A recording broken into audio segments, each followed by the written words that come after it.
నాటకీయ మలుపులు తిరిగే రాజకీయాలు, దేశ ఆర్థిక గతికి అద్దం పట్టే ఆదాయ వ్యయాలు, ప్రేక్షకుల హృదయాలకు రంజింపజేసే సినిమాలు, మానవ మేధస్సుకు బ్యూటురాలైన శాస్త్ర సాంకేతికతలు, మనిషి చుట్టూ అల్లుకున్న బంధాలు అనుబంధాలు, విద్య, ఉద్యోగం, వైద్యం, వ్యాపారం, సామాజికం వంటి పలు అంశాలపై latest updates only on your public talk TV. Barcode లేకపోతే బార్లో బీర్ కూడా దొరకడం లేదు. అవునండి, నిజమే.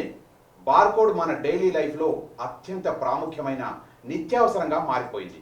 ఏ షాపింగ్ మాల్కి వెళ్ళినా బార్కోడ్ లేనిదే మనం ఏమీ కొనలేం. అందరికీ ప్రధాన అవసరంగా మారిన బార్కోడ్పై ఇంట్రెస్టింగ్ టాపిక్స్ మీకోసం. మట్టిలో నుంచి మాణిక్యం వస్తుందన్నట్టు ఇసుకలో నుంచి ఈ అరుదైన బార్కోడ్ ఆవిష్కరించబడింది. విశ్వవ్యాప్తంగా వాణిజ్య రూపురేఖలను సమూలంగా మార్చేసింది. అసలు ఆ బార్కోడ్ ఆవిష్కరణకు ఎలా బీజం పడింది, బార్కోడ్ సాంకేతికత ఎలా కార్యరూపం దాల్చిందనే విషయాలను ఈ వీడియోలో సవివరంగా తెలుసు. ప్రపంచ వాణిజ్య రంగంలో పెను మార్పులకు కారణమైన బార్కోడ్ సాంకేతికత గల్లీలోని ఓ సాధారణ కిరాణా కొట్టులో పురుడు పోసుకుంది. ఎన్ జోసెఫ్ వుడ్లాండ్ అనే ఓ యువకుడు బార్కోడ్ను సృష్టించారు. దానికి ఐబిఎం కంపెనీలో ఇంజనీర్గా పనిచేసే జార్జ్ లారర్ అనే వ్యక్తి ప్రస్తుతం మనం వినియోగించే బార్కోడ్ను అభివృద్ధి చేశారు. తన పక్కింట్లో ఓ కిరాణా దుకాణం ఉండేది. ఆ షాపు యజమాని తన లావాదేవీలను ఆటోమేషన్ ద్వారా వేగవంతం చేసే ఉపాయం ఏదైనా ఉందా అని ఆ జోసెఫ్ను అడిగాడు. అయితే చిన్నప్పటి నుంచి చురుకైన వాడు కావడంతో జోసెఫ్ దానిపై తీవ్ర కసరత్తు చేశాడు. జోసెఫ్ తన కుటుంబంతో కలిసి అమెరికాలోని మియామి బీచ్కు సరదాగా గడిపేందుకు వెళ్లారు.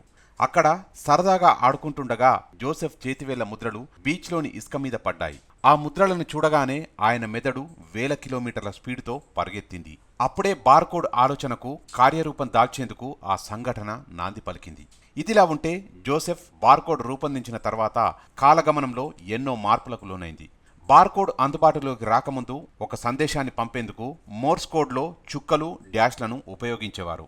అలా కాకుండా సమాచారాన్ని ఎన్కోడ్ చేసేందుకు సన్నని, మందమైన గీతలను ఉపయోగించవచ్చు అని జోసెఫ్ ఆలోచించారు. దీంతో బార్కోడ్ రూపకల్పనకు ఆయువు పోశాడు.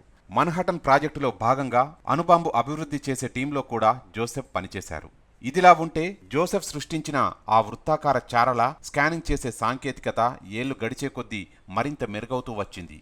ఆయన రూపొందించిన ఆ వృత్తాకార చారల కోడు కంటే దీర్ఘ చతురస్రాకారంలో కోడు ఉంటే మరింత మెరుగ్గా ఉంటుందని జార్జ్ లారర్ అనే ఇంజనీర్ కొత్త ఆలోచన చేశారు. ఐబిఎంలో పనిచేసే లారర్ 1970 ప్రారంభంలో ప్రస్తుతం మనం వినియోగిస్తున్న బార్కోడ్ను రూపొందించారు.